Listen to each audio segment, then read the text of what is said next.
L'un des tout premiers épisodes que j'ai enregistré sur Mediamoula, c'était avec un solopreneur qui s'appelle Michael Marek de Grenadia. Grenadia, c'est quoi? C'est un groupe média qui édite des sites thématiques dans le domaine des box mensuelles. Comme vous pouvez vous en douter, Michael utilise massivement l'affiliation pour la monétisation de ses sites, mais au fur et à mesure des années, il avait une frustration. Cette frustration, c'est tout simplement qu'il était contacté par des annonceurs, des e-commerce qui voulaient travailler avec Grenadia, mais qui n'avaient pas forcément le temps, l'envie ou le budget pour lancer des programmes d'affiliation. Parfois, c'était même un manque de connaissances. Et donc, Michael, en interne, il a développé un SaaS qui s'appelle Linkaway. Ce SaaS, maintenant, il est disponible pour tous les publishers et les éditeurs de sites. Et il permet de créer des partenariats au CPC avec des annonceurs très rapidement, très simplement. Si vous allez sur linkaway.co, qui est le sponsor de Mediamoula, vous aurez une vidéo de présentation de l'outil et vous aurez également l'accès à un formulaire pour demander une démo. Donc je vous invite vraiment à aller tout de suite sur linkaway.co, demander une démo à Michael et en tant que sponsor, il a gentiment offert la possibilité à tous les auditeurs de Mediamoula d'avoir une consultation en direct avec Michael d'1 heure pour développer votre stratégie de content commerce. Donc encore une fois, linkaway.co, c'est le sponsor de Mediamoula. Contactez Michael, il s'y connaît vraiment beaucoup en content commerce et il pourra vous aider à définir une stratégie pour vos sites, pour vos groupes médias. Et en plus, il pourra vous présenter son outil qui permet encore une fois de créer des campagnes de CPC très rapidement et très facilement pour développer votre monétisation. Aujourd'hui sur Mediamoula, le podcast qui explore le futur des médias sous l'angle de la monétisation et de la croissance, nous allons parler de l'évolution du marché des médias face au changement d'usage des internautes. On va également explorer les bouleversements du secteur et mon invité va donner sa vision sur comment créer un groupe média nouvelle génération, en gros le média de demain. Et mon invité, j'ai le plaisir de recevoir Augustin Vatus de DC Company. Salut Augustin. Salut Ronan. Comment tu vas? Bah, très bien, très bien, et toi? Super également, merci beaucoup d'avoir accepté l'invitation. Je suis très pressé d'enregistrer cet épisode. On va parler de plein de choses qui sont passionnantes à mon avis, et tu as vraiment l'expertise et l'expérience pour en parler. Mais avant, obligatoire, qui est Augustin? Qui es-tu? Que fais-tu? Où vas-tu? Eh oui, bah écoute, c'est assez simple. J'ai pour habitude de dire que j'ai commencé dans le web quand Google ne faisait pas encore de business dans la pub. Donc ça commence quand même à dater un petit peu. C'était au tout début des années 2000. Voilà, jeune adolescent, pas trop intéressé par ces cours de français et de maths, et plus intéressé par un jour cette découverte incroyable que j'ai faite à 14-15 ans, de dire qu'on pouvait créer un site et faire en sorte qu'il soit en ligne et qu'il y ait des gens qui le lisent. Et donc c'est comme ça que j'ai démarré dans le web, plutôt du coup dans l'édition de médias autour du sport. Et avec du coup une logique un peu de ça me passionne tellement que je vais essayer de tout découvrir. Donc ça a été de monter à cette époque-là, il y avait beaucoup les forums, donc on avait un forum hyper actif, on faisait de la vidéo alors qu'il n'y avait pas de YouTube ou de Dailymotion, donc il fallait tout héberger avec un player maison. Dès qu'il y avait trop de monde, ça sautait. Enfin, c'était assez rock'n'roll. Et du coup, après, je suis parti voilà, dans la professionnalisation de cette activité. Et par la suite, j'ai rejoint une boîte qui faisait du marketing en ligne. Donc, ça a été ma seule expérience vraiment de salarié en fait jusqu'à maintenant. Et j'ai appris beaucoup aux côtés de Julien Parou et de l'ensemble des équipes, qui est le fondateur d'un groupe qui s'appelait Concours Mania, qui après s'est appelé ActiPlay, qui a changé un petit peu de dimension par la suite. Mais en tous les cas, voilà, j'ai appris énormément en 5 ans là-bas, en faisant plusieurs postes chaque année. Et après, un parcours dans la perf marketing, dans tout ce qui était génération de leads, avec Julien Romero que tu connais. Et voilà, donc on a mené cette entreprise Elixis pendant une dizaine d'années. Et ensuite, s'est présentée la possibilité de rejoindre un projet qui voilà, me plaisait beaucoup, DC Company.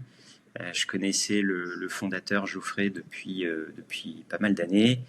Et voilà, on s'est dit qu'il y avait un intérêt à ce que je rejoigne cette aventure qui était encore un petit peu dans les débuts. Alors un petit peu déjà sans être 100% du temps et ensuite vraiment à 100% du temps à partir de l'année dernière. Très bien. J'ai essayé de faire court, hein.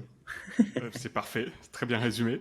Ce qui me paraît intéressant effectivement aujourd'hui, c'est vraiment d'avoir ton point de vue sur le marché des médias, sur le marché actuel, un peu un état des lieux. J'aime bien poser cette question aux invités. Et dans la deuxième partie, c'est vraiment comme je disais en intro, c'est vraiment de comprendre ta vision et votre vision chez DC Company, des opportunités pour les personnes intéressées par le secteur des médias, pour se lancer et pour construire des médias de demain. On voit beaucoup de nouveaux modèles qui se créent. Mhm. On voit également peut-être un cycle, la fin d'un cycle sur peut-être le média d'aujourd'hui ou d'hier. Mhm. Donc on va explorer tout ça. Avant, est-ce que tu peux nous dire un peu le qui, le quoi, le comment, le pourquoi de DC Company? Qu'est-ce que vous faites? Carrément.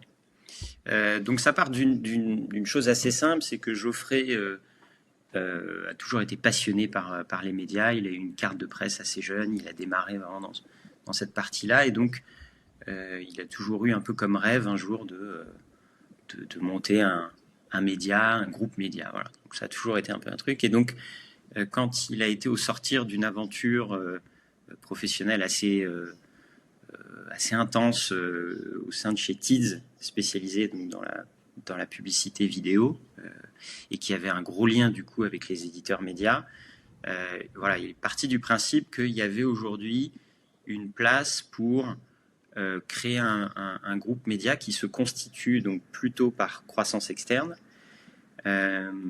et de capitaliser sur des belles marques médias déjà existantes. Voilà, de ne pas partir de zéro, voilà, de vouloir créer cette marque from scratch et d'avoir encore une fois un focus sur des belles marques médias. Et donc ça a démarré avec Logographie, qui a été, on va dire, un achat qui est un mélange de, c'est une belle marque, donc tout de suite tu démarres avec une belle marque, un peu iconoclaste quand même sur le marché, et en même temps quand même une vraie volonté, en tout cas pour Geoffrey déjà dès le début et pour nous aujourd'hui, de préserver aussi ce secteur de la satire qui est un petit peu malmené, on va dire, et qui est extrêmement important dans n'importe quel pays aujourd'hui démocratique de pouvoir maintenir de la satire. Ensuite, il y a eu le rachat du groupe Orava qui édite les marques médias, donc Les Éclaireuses, tout récemment renommée Her Story, le 30 septembre dernier, et la marque média C'est qui la bosse. Donc Her Story est plus un média féminin, plus généraliste, en tout cas autour des sujets d'engagement autour de la femme, des sujets pop culture également, mais toujours sous l'angle de la femme, des sujets perso aussi. Et C'est qui la bosse qui lui est plus sur l'empowerment des femmes, aussi bien celles qui veulent booster leur carrière si elles sont salariées que celles qui veulent avoir un projet entrepreneurial de plus ou moins grande envergure. Donc ça a été la deuxième acquisition. Et la troisième acquisition qui a été faite en février 2024, qui est le rachat de Combini. Donc là, en fait, on est monté crescendo dans les tailles d'entreprise et forcément dans les enjeux afférents à ces rachats. Donc voilà, Combini, vraiment un gros leader aujourd'hui, notamment sous l'angle de la vidéo, sur tout ce qui concerne la culture. Et donc en fait, l'idée, c'est le plus possible. Après, on est très dépendant des opportunités, des capacités qu'on a ou on n'a pas à faire un deal. Mais en tout cas, il y a une volonté d'essayer d'avoir une complémentarité entre ces médias. C'est-à-dire que Euh, Aujourd'hui, maintenant, on a vraiment la possibilité d'avoir des ponts qui se créent en fait entre les différents médias, ce qui était par exemple un petit peu plus difficile à réaliser quand tu n'as que le Figaro et un groupe média féminin, où là les ponts sont quand même plus ténus. Hein. Euh, et donc à l'inverse, depuis que on a racheté Combini, il y a un lien en fait qui se fait. Combini a des liens avec le Gorafi. Euh, Combini peut avoir des synergies avec Her Story ou C'est qui la bosse. Donc voilà, c'est vraiment dans cette logique d'avoir une complémentarité le plus possible. Est-ce qu'on va réussir à maintenir ça dans le temps au fur et à mesure? Voilà, ça sera peut-être un petit peu plus difficile, mais en tout cas, voilà, il y a vraiment cette idée des belles marques et d'essayer d'accompagner ces marques-là dans leur développement le mieux possible. Tu parles beaucoup de marque média. Ouais. C'est quelque chose qui revient souvent, mais il n'y a pas vraiment de définition. Mhm. Ça peut être très différent pour un groupe et pour un autre. Qu'est-ce que vous entendez par marque média chez DC Company et est-ce que, selon toi, il y a assez de marques médias qui correspondent à vos critères à racheter en France? Alors, une marque média, c'est on va dire, ça, c'est un média qui a une aura. C'est un média qui fait un peu référence, en fait, dans son domaine, qui donne envie de consulter ses contenus. Euh, un peu cet effet, tiens, ils ont un nouveau contenu, qu'est-ce que ça peut être cette fois-ci? Euh, Comment eux ont traité potentiellement ce sujet? Après, bien évidemment, une marque média va être plus ou moins forte en fonction de son audience. Et son audience aujourd'hui, on va en parler, elle est beaucoup plus éclatée qu'elle ne l'était il y a encore 10 ans ou plus loin encore. Euh, donc c'est cette agrégation de différents canaux d'audience. Il y en a qui sont plus ou moins forts sur un canal. Euh, Là où je trouve une marque média va aujourd'hui tirer son épingle du jeu, c'est en étant la plus forte possible sur le plus de médiums possible. Et c'est vrai que Combini, pour le coup, si on peut noter quelque chose, c'est qu'en 15 ans, puisque ça a plus de 15 ans d'existence maintenant, un peu plus de 15 ans, ils ont suivi, ils ont réussi à s'adapter à toutes les tendances. À toutes les tendances, c'est-à-dire qu'ils ont démarré, et ça peu de gens le savent, mais par un site web. Euh, Et Facebook est arrivé, bah, ils y sont allés gaiement. Insta est arrivé, ils y sont allés. TikTok est arrivé, ils y sont allés. Snap était arrivé, ils y sont allés. Threads est arrivé le jour même, tu as un compte. WhatsApp donne la possibilité d'avoir un canal de discussion. Le jour même, il y a un canal de discussion. Instagram, pareil. Donc en fait, c'est faire en sorte quand même qu'une marque média, certes, elle est forte, mais elle doit suivre le mieux possible les usages des internautes. Et là où, pour répondre à ton point, est-ce que il y a le bassin suffisant de marques médias? Ce qui est hyper rassurant, c'est que il y a des belles marques médias qui se créent régulièrement, quoi. Il y a 2 ans, le guide ultime était un peu confidentiel. Aujourd'hui, c'est une très belle réussite en termes d'engagement, en termes de qualité de contenu. Ils sont copiés. Voilà, et je pourrais en citer d'autres. Donc, il y a, il y a encore des belles choses à faire, des choses qui resteraient en plus complémentaires avec ce qu'on fait aujourd'hui, parce que il faut faire attention aussi à bien garder la spécificité de chacun des médias que l'on acquiert. Il n'est pas question que le Gorafi change son ADN parce que DC Company a racheté. Il n'est pas question que parce qu'on a racheté Combini, Her Story devienne un copycat au féminin de Combini. Il faut qu'au contraire, chaque équipe garde son identité, sa ligne éditoriale, son positionnement, fasse ses propres expériences, ses propres recherches. Et après, ça n'empêche pas, bien évidemment, de faire des ponts entre les équipes. Tiens, j'ai vu que ça marchait, ça serait dommage que tu ne le fasses pas. ou tiens, on utilise maintenant tel outil, ou on s'organise de telle manière pour produire le contenu. Donc, voilà, je pense qu'on a encore, en tous les cas, des choses à faire. Et nous, notre volonté, en tous les cas aujourd'hui, c'est vraiment de s'installer fortement sur le paysage médiatique français. On en est vraiment au début. On est très humble, très modeste. Personne ne nous connaissait il y a 3 ans. Voilà, donc on sait qu'on a encore beaucoup de choses à faire, beaucoup de chemin à parcourir. Super. Tu as parlé rapidement du site, du média Les Éclaireuses qui est devenu Her Story. Donc ça, c'est une partie de votre actu. Vous en avez une autre que vous avez annoncée récemment. Ouais. C'est le partenariat avec La Dépêche. Tout à fait. Est-ce que tu peux nous en dire 2 mots? Oui. Alors, c'est vraiment né d'échanges en fait avec la direction de La Dépêche, où on constate qu'il y a quand même une importance du local aujourd'hui enfin, le local revient un peu en force. Et du coup, on pense que sur tout ce qui est travail journalistique, tout ce qui est local, il y a des choses à nous apporter. Ils ont aussi une très forte expertise open web. Nous, on n'est pas à dire qu'aujourd'hui, l'open web n'existe plus, parce qu'il suffirait de regarder les chiffres et se rendre compte quand même que l'open web a une véritable force de frappe. C'est peut-être la typologie de contenu qui doit être adaptée pour faire en sorte de perdurer sur des belles audiences, en tous les cas en open web.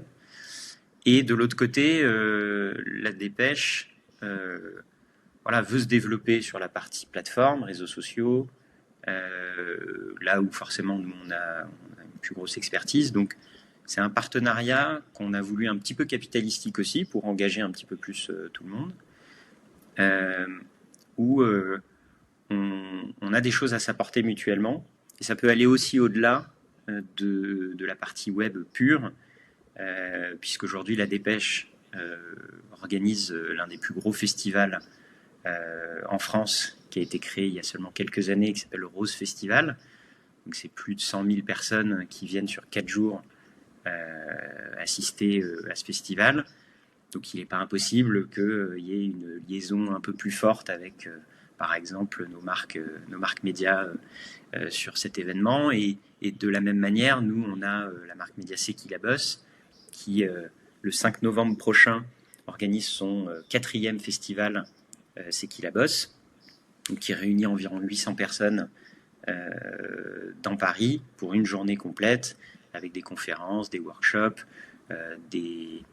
d'avoir des profils un peu inspirants qui viennent donner plein de tips et de motivation aux participantes.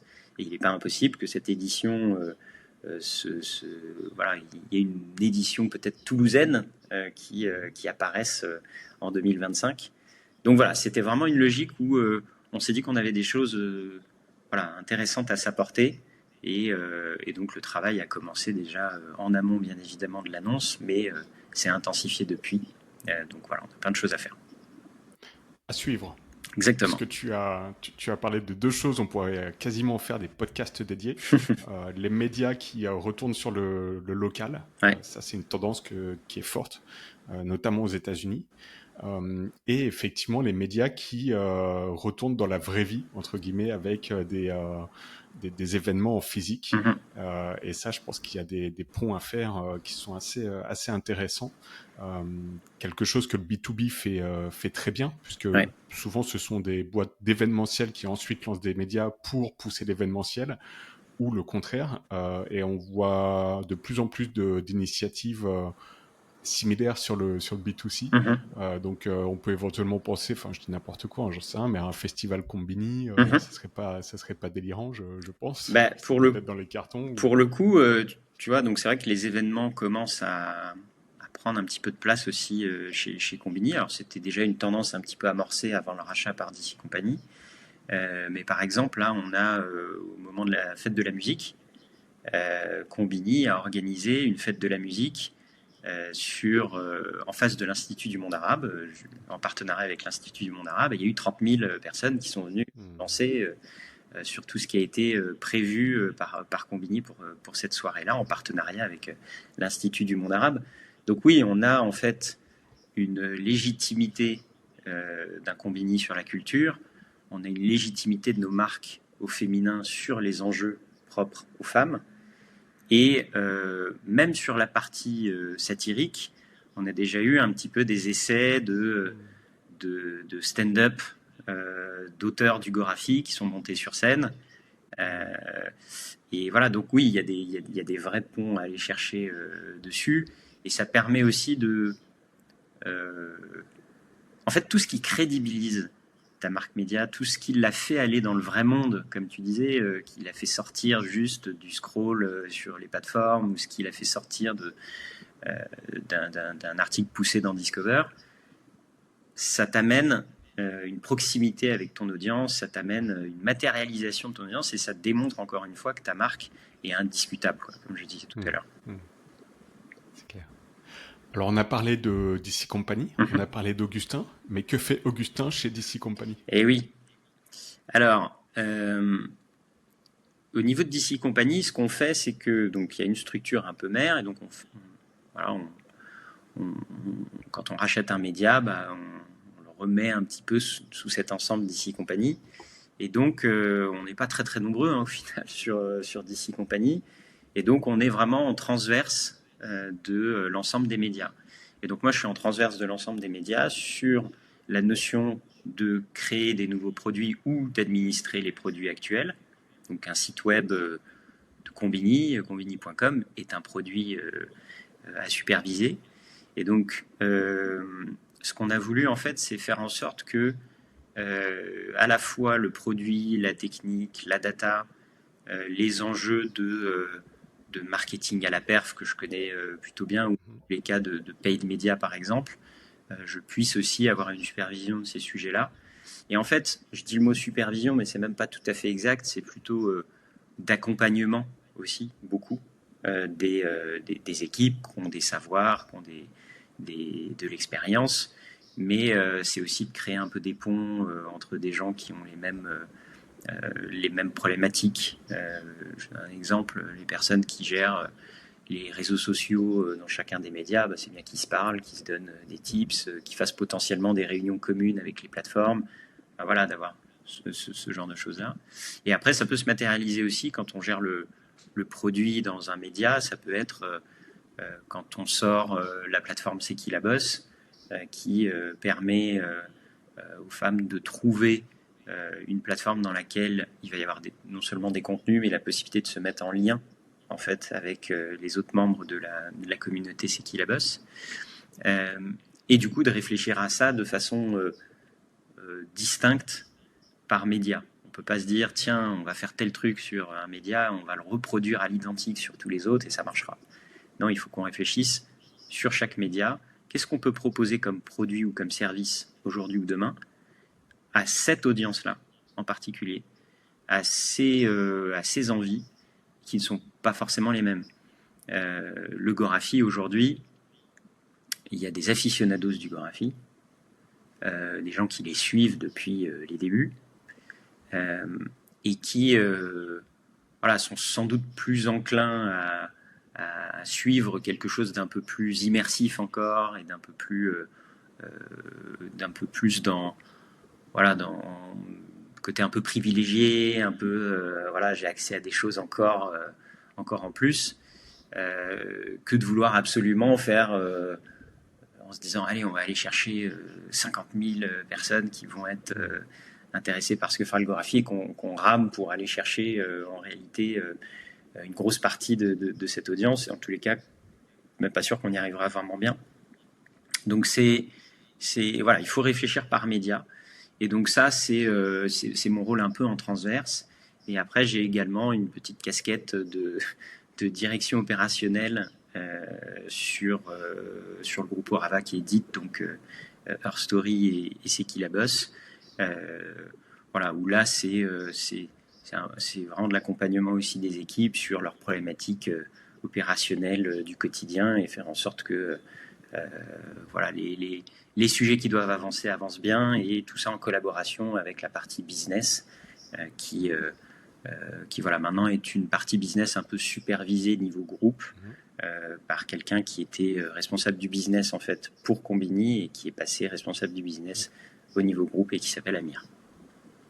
Donc vous avez des ressources qui sont mutualisées, Oui. comme les sales, mais chaque équipe a son propre bureau. Vous n'êtes pas dans la même Alors, physiquement. Vous êtes.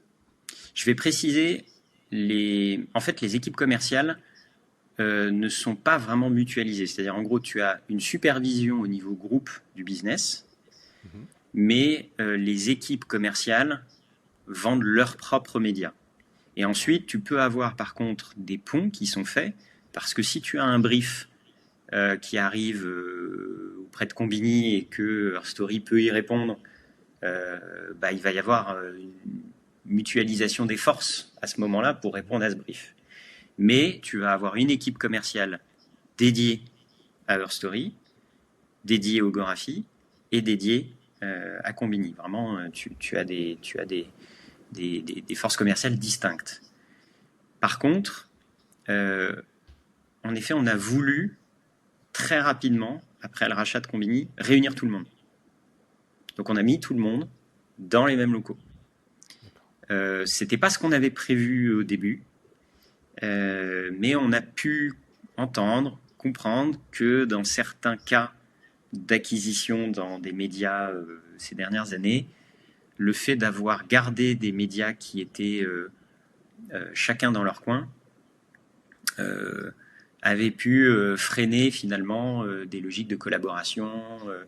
Et en fait, ça permet un truc tout bête. Tu gardes des locaux séparés pour deux médias. Pour que ces médias se parlent et collaborent vraiment, et notamment en plus sur des métiers qui des fois font beaucoup appel à de la créativité, puisqu'on en parlera, mais le brand content, qui est une source de revenus importante, nécessite de la créativité. Et donc tu gardes ces médias dans deux bureaux.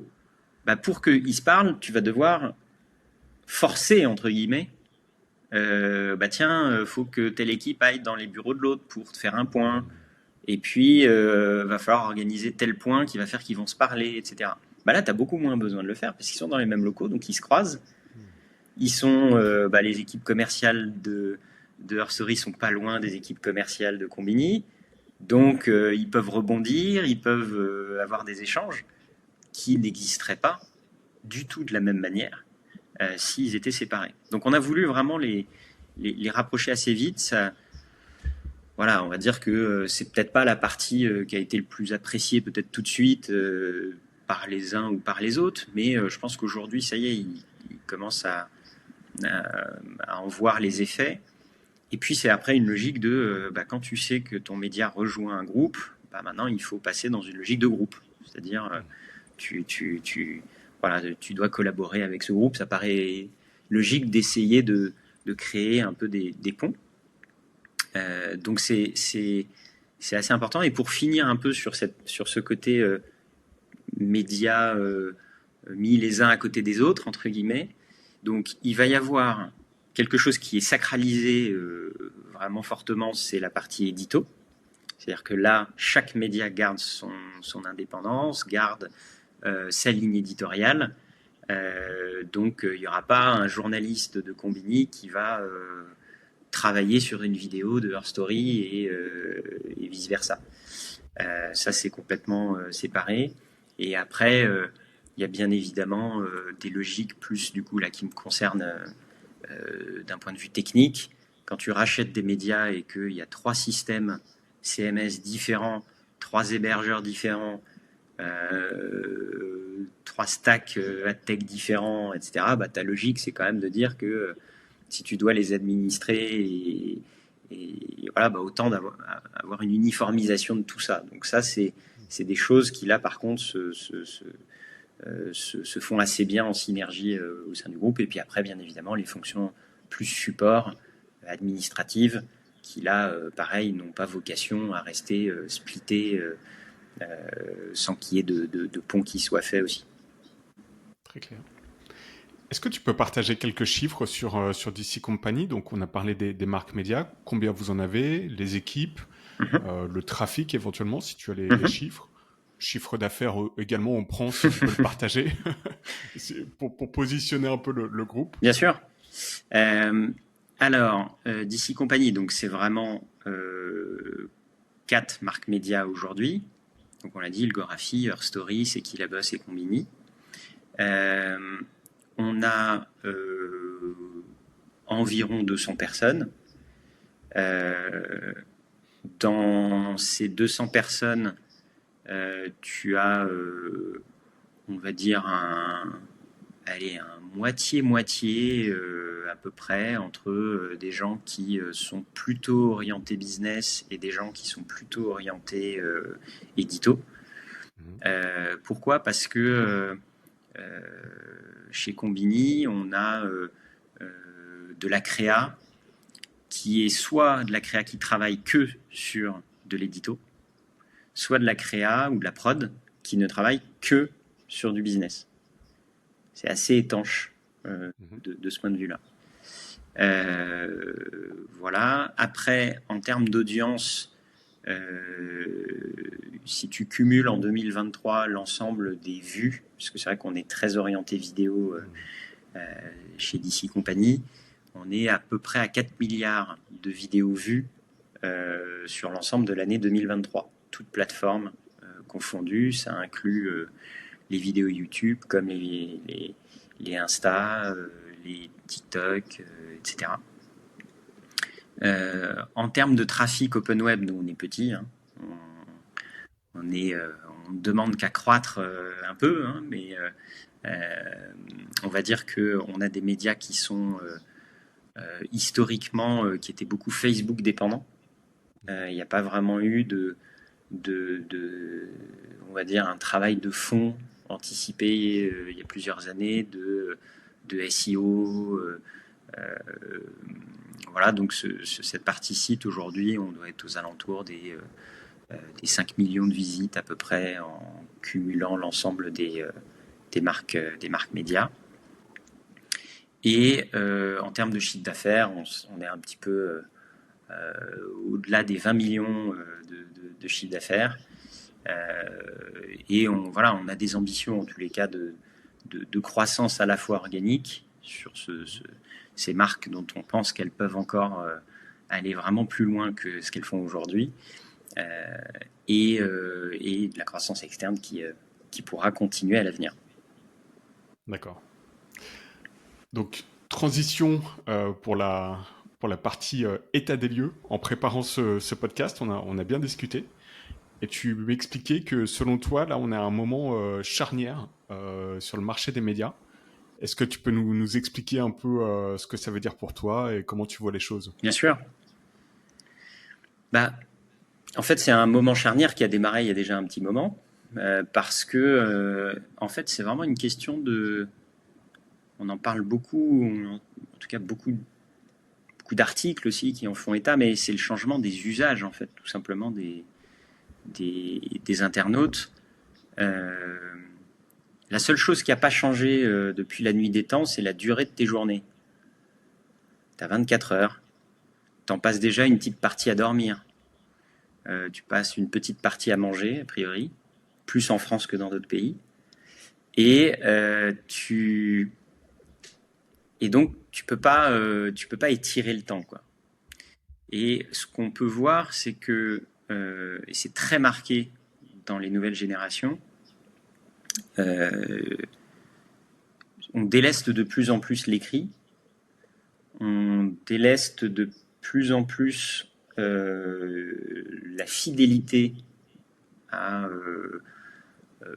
une seule source d'information. Et en gros, on a un effet en fait un peu pervers de ce que tous les médias on va dire ont fait quand Internet a commencé à être un vrai sujet, c'est de déverser leur contenu qui avant était 100% payant en 100% gratuit. Donc, quand tu fais ça sur une durée de temps qui, grosso modo, a le temps d'habituer toute une génération à ce que l'information ne soit plus payante, Ça paraît compliqué, sauf à ce qu'il y ait un mouvement, comment dire, peut-être des canaux de diffusion qui te pousseraient et te forceraient à faire que tout devienne payant. Mais en tous les cas, c'est compliqué de faire le chemin inverse, de dire, bon, c'était payant, on l'a rendu gratuit et maintenant on va le re-rendre payant. Euh, donc, tu vas avoir, aujourd'hui, tu as des médias qui ont lancé une vraie stratégie d'abonnement. Donc, Le Monde, Le Figaro sont un peu, évidemment, les têtes de pont en France de ce sujet-là. Mais en fait, je l'ai dit tout à l'heure, on a 24 heures dans une journée, et de la même manière, on n'a pas une poche d'abonnement open bar. Je prends tous les abonnements de la planète. Il y a Disney qui sort un truc, je prends Disney. J'ai déjà Netflix. Tiens, il y a HBO qui sort Max, je vais prendre Max. Puis bon, j'adore Libé, donc je vais prendre un abonnement à Libé. Mais en même temps, Le Monde, c'est canon ce qu'ils font, donc je vais prendre aussi un abonnement au Monde, etc., etc. Donc, évidemment, quand tu regardes les dépenses qui sont faites pour s'informer par un Français aujourd'hui, c'est forcément très limité. Donc, il y a un autre phénomène, évidemment, c'est les plateformes qui ont, par des phénomènes d'algorithmes, par des phénomènes d'UX, ont fait en sorte de créer une forme un petit peu d'addiction, en tous les cas, à leurs outils. Et du coup, le temps s'est beaucoup déplacé dessus. Sur Facebook, qui a été un peu le fer de lance, mais par la suite également sur Snap, sur TikTok. Et donc, ce qui est assez fort, c'est de voir qu'aujourd'hui, quand tu demandes à un jeune comment il s'informe, a priori, il ne te répondra pas Le Monde. Il ne te répondra pas qu'il va lire un article sur un site, quel qu'il soit. Il va plutôt te dire qu'il s'informe sur les plateformes. Donc ça veut dire que tout ce que les médias doivent faire aujourd'hui, c'est anticiper au mieux cette bascule qui a déjà très fortement démarré et qui ne va faire que s'accroître en fait dans le temps. Alors il y a toujours ce truc un peu de dire ouais, mais les jeunes après ils se mettront à lire quand ils seront plus âgés, quoi, en gros, quand ils auront du pouvoir d'achat ou je suis pas si sûr. J'ai pas cette conviction, en tous les cas, de me dire qu'on aurait un retournement qui se ferait très, très massif et qui permettrait, en tous les cas, aux médias de continuer à faire la production de contenu de qualité qui soit suffisamment financé. Donc c'est vrai que on est un peu à un moment où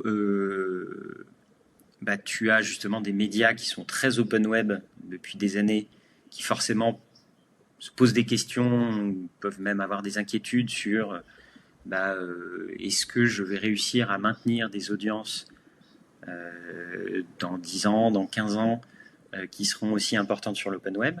Est-ce que j'arriverai à toujours aussi bien les monétiser?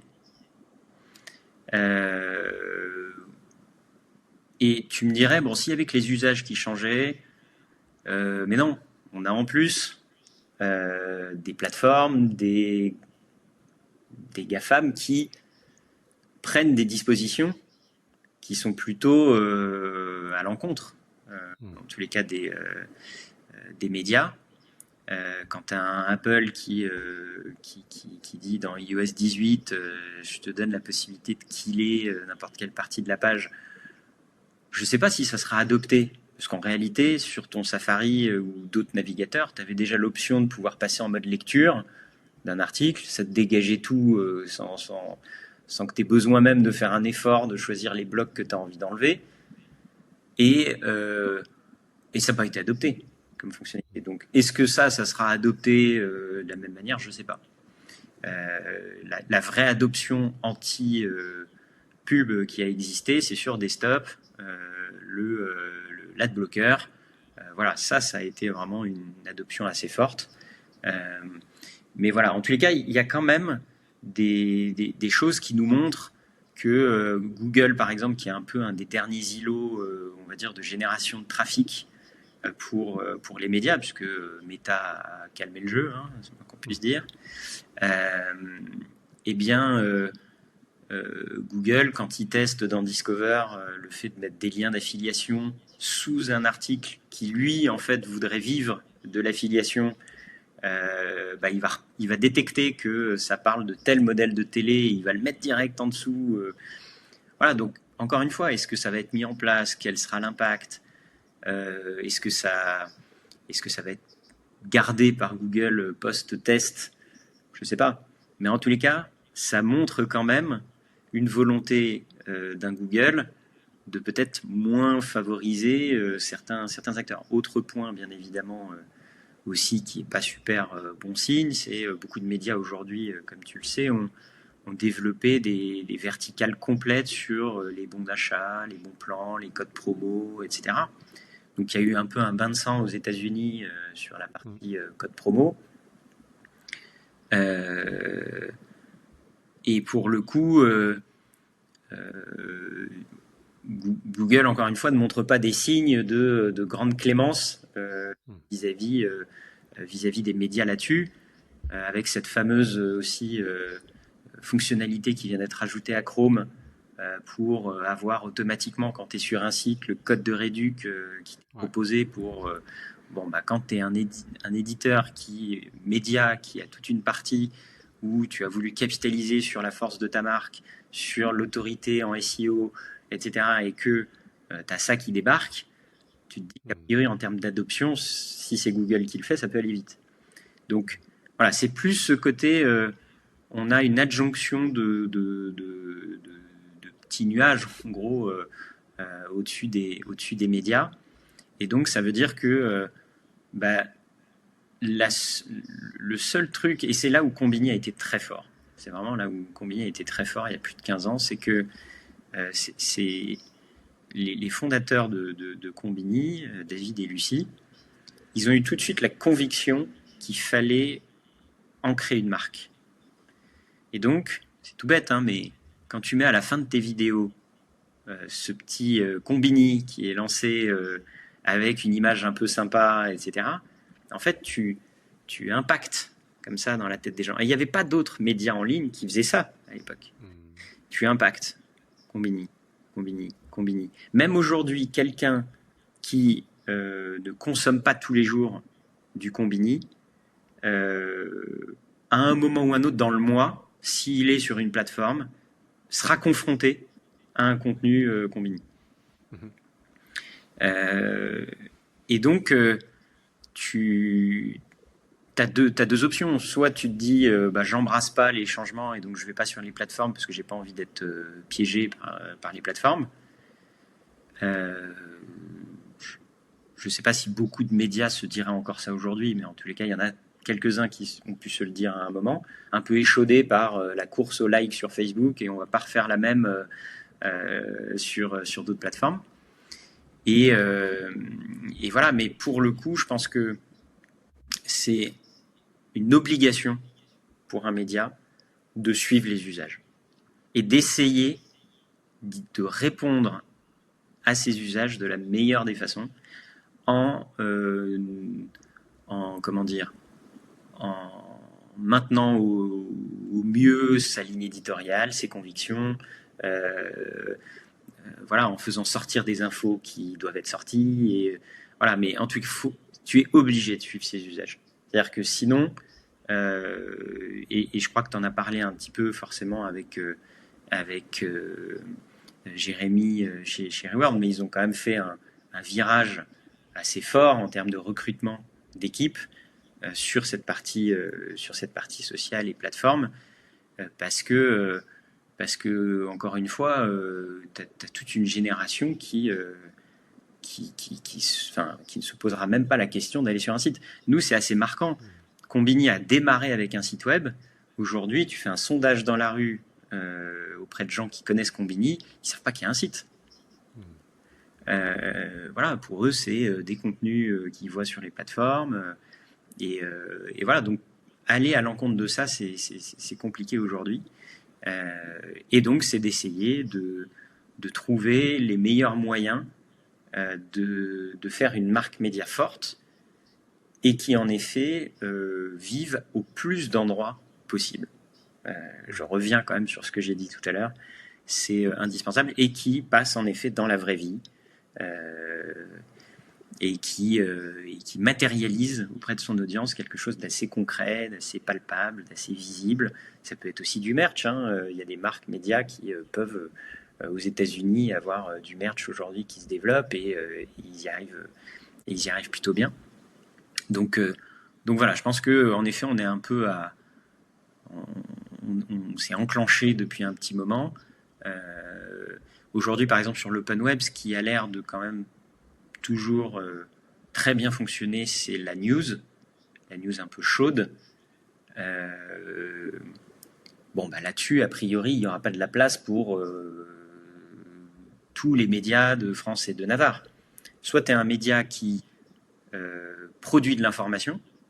Et le meilleur exemple aujourd'hui pour ça, c'est un Mediapart, qui quand même a une grosse partie de ses contenus qui sont à la source de la création de cette information et sont repris ensuite par les autres, comme révélé par Mediapart. Je ne sais pas combien de fois il y a eu ça en début d'articles chez d'autres grands médias. Donc je pense que les médias vont devoir être au maximum à la création de l'information. On en parlera peut-être un petit peu, mais ce que l'IA ne pourra pas faire, c'est créer l'info. Elle pourra recracher une info retravaillée qui existe déjà, mais créer une info, ça, elle ne pourra pas le faire. Donc, je pense qu'il y a ce besoin, en tous les cas, de se mettre au plus haut dans le tunnel de la création de l'information. Et ensuite, comment dire, de le faire savoir. Ce qui est un peu plus compliqué, c'est que ces audiences très news, les annonceurs, ils aiment pas trop ça non plus, quoi. C'est-à-dire que être sur une actu un peu sordide, avoir tes bannières qui s'affichent pour dire viens découvrir mon super truc trop fun ou trop cool ou ma nouvelle voiture, c'est moyen, quoi. Donc, ce sujet de la brand safety est quand même un sujet assez important et qui fait que si ce qui marche toujours beaucoup en open web se monétise moins bien parce que les annonceurs sont de plus en plus exigeants sur la brand safety, il y a quand même un moment où ça coince un peu, quoi. Donc voilà, j'ai beaucoup parlé. C'est super intéressant et j'aimerais qu'on revienne justement sur le fait que, donc d'après ce que je comprends, chez DC Company, vraiment votre focus, c'est de se dire on construit la marque là où l'attention est, en gros, pour votre audience. Il faut. Donc on va sur les plateformes, c'est même pas une question, c'est obligatoire. En même temps, comment vous faites en sorte de pas tomber dans le jeu des plateformes qui ont déjà brûlé les publishers, hein. Tu parlais de Facebook. Il y a une dizaine d'années, Facebook a dit ok, les publishers, on a besoin d'engagement, faites de la vidéo, etc. Tout le monde s'est rué. C'était à l'époque des BuzzFeed, etc. qui avaient qui avaient fait des levées de fonds, qui avaient de l'argent à n'en plus finir pour produire des contenus, des Vice également. Ils ont lancé des studios vidéo, ils se sont tous lancés sur Facebook à fond, et puis finalement Facebook a fait un peu machine arrière, sans trop rentrer dans les détails, mais c'est juste une histoire parmi tant d'autres. Donc comment vous faites en sorte de ok, on comprend qu'il faut aller là où l'audience est, on va utiliser les plateformes pour aller chercher de l'attention, mais en même temps, j'imagine que vous restez prudent. Vous vous dites, on peut pas non plus tout dédier là-dessus. Comment vous faites cette balance ? Comment vous menez ça en interne ? Disons que déjà la multiplication des canaux fait que déjà tu démultiplies entre guillemets un peu ton risque de dépendance à un seul canal. Si tu es sur Instagram, TikTok, Snap, YouTube, que tu as un site web en open web, que tu as un canal sur WhatsApp, etc., tu démultiplies quand même tes options. Euh, le deuxième truc, c'est que qui dit audience qui ne t'appartient entre guillemets pas directement, puisque elle peut passer de ton contenu à celui d'un autre, et tu es dans un feed. Euh, c'est de trouver aussi les modèles économiques qui vont avec ça. Là où déjà tu citais par exemple BuzzFeed, je n'ai pas regardé leurs chiffres sur toutes ces dernières années, mais c'est vraiment des boîtes qui ont été beaucoup agrémentées de cash pour justement aller prendre des parts de marché, des parts d'audience, etc. et devenir leader. Mais est-ce que en termes de monétisation, ça a vraiment suivi Crescendo? Alors je pense qu'il y a eu cette logique de on va devenir gros et à un moment, de toute façon, on arrivera à monétiser cette audience dans des proportions suffisamment intéressantes. Mais c'est vrai que du coup, tu es un peu, t'es un peu pas à l'abri d'un retournement qui soit un peu fatal. BuzzFeed était quand même. Ils ont fait des thématiques sur la food, par exemple, où ils ont créé des chaînes dédiées à cette partie-là. Ce qu'on voit aujourd'hui, en tous les cas, c'est que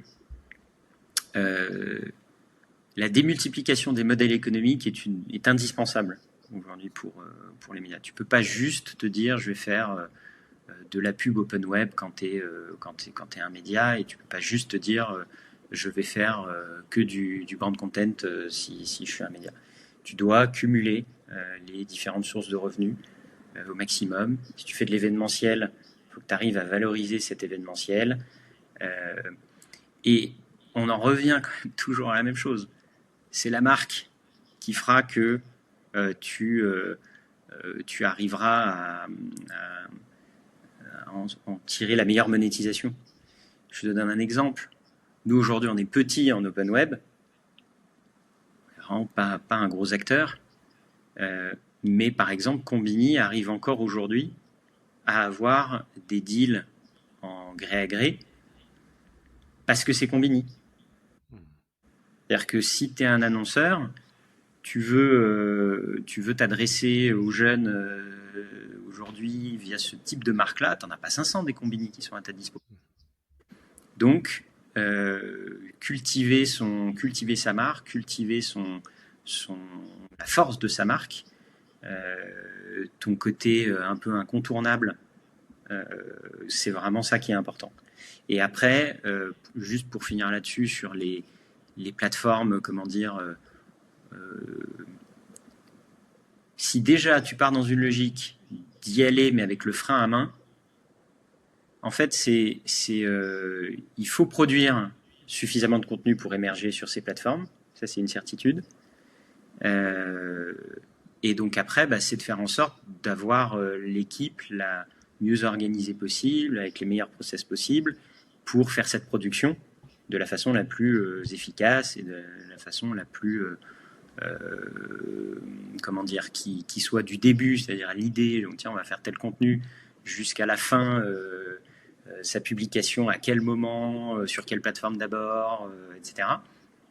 Voilà, tu dois être au cordeau, quoi, si je puis dire. Donc, je pense qu'aujourd'hui, on est maintenant un peu plus dans une maturité, on va dire, de la gestion de ces plateformes,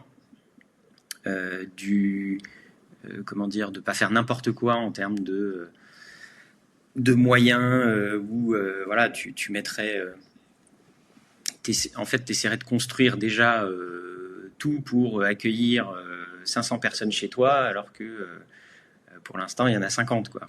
Donc, voilà, c'est d'y aller en fait un petit peu plus crescendo, et c'est peut-être ça la différence entre un DC Company qui arrive en rachetant Combini, et peut-être le modèle qui était celui de Combini pendant plusieurs années, où voilà, ils ont investi beaucoup,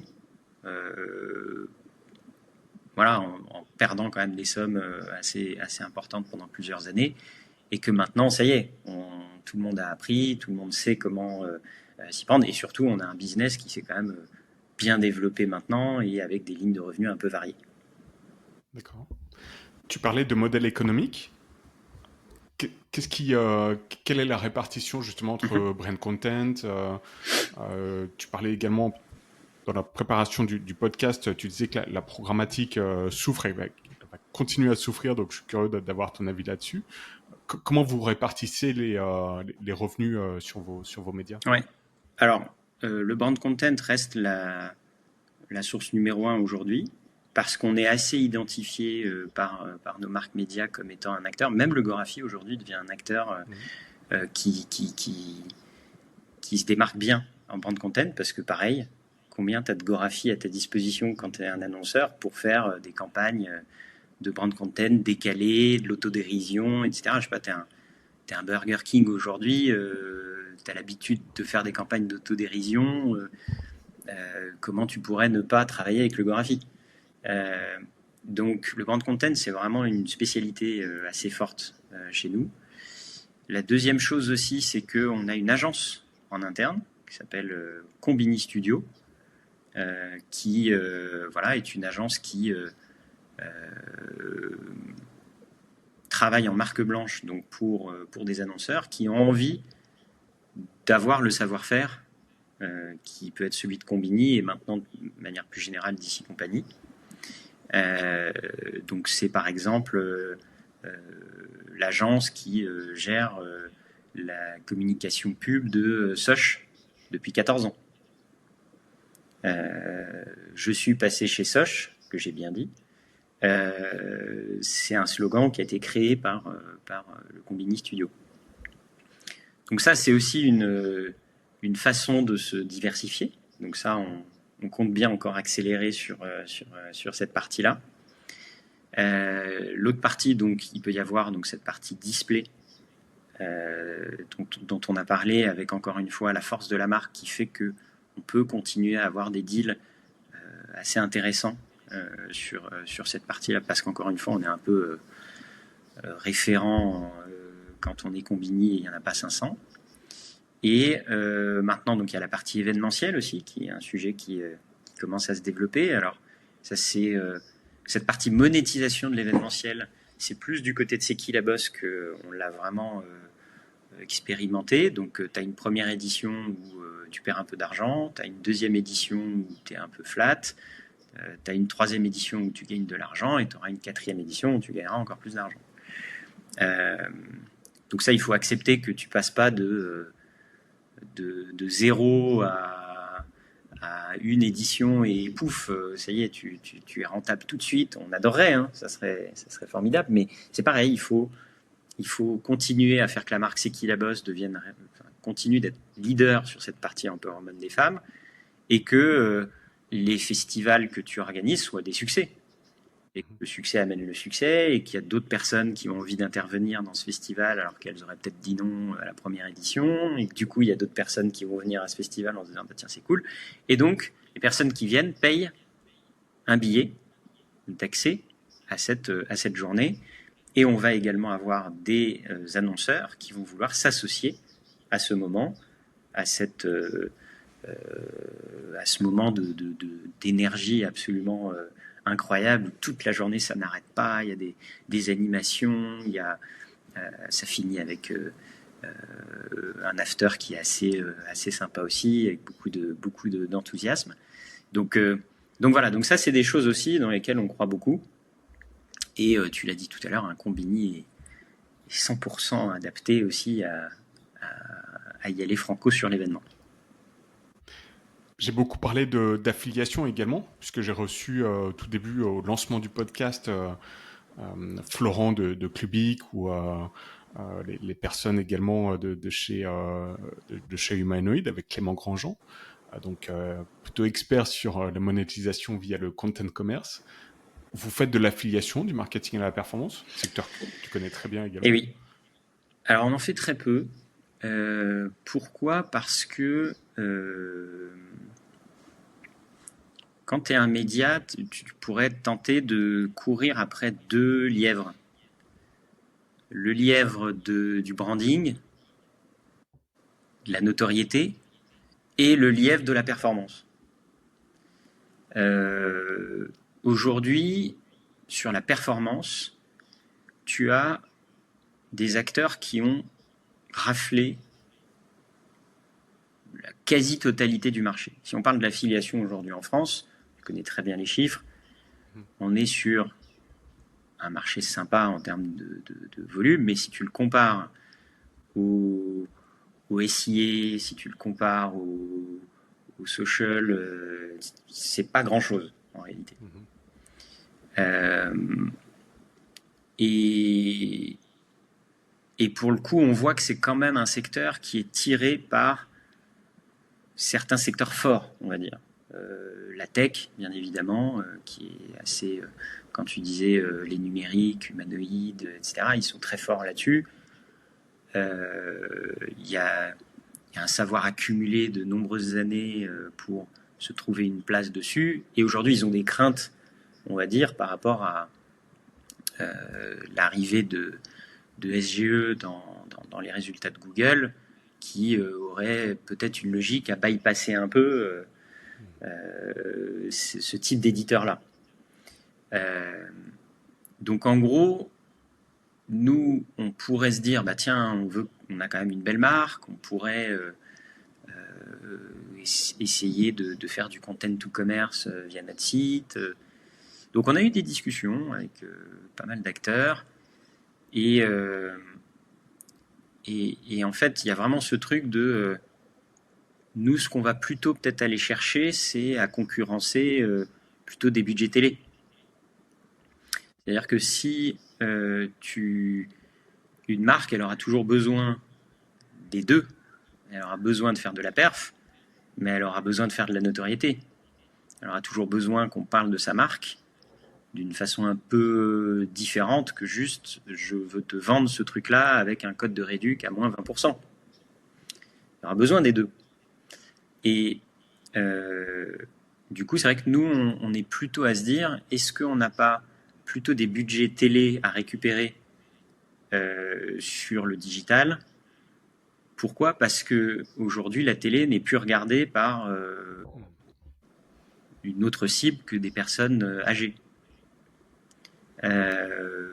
Quand tu regardes aujourd'hui Quotidien, TPMP, qui pourraient paraître être les programmes qui s'adressent le plus à des jeunes sur la télé, en réalité, c'est plus de 50 ans la moyenne d'âge qui regarde ces émissions-là.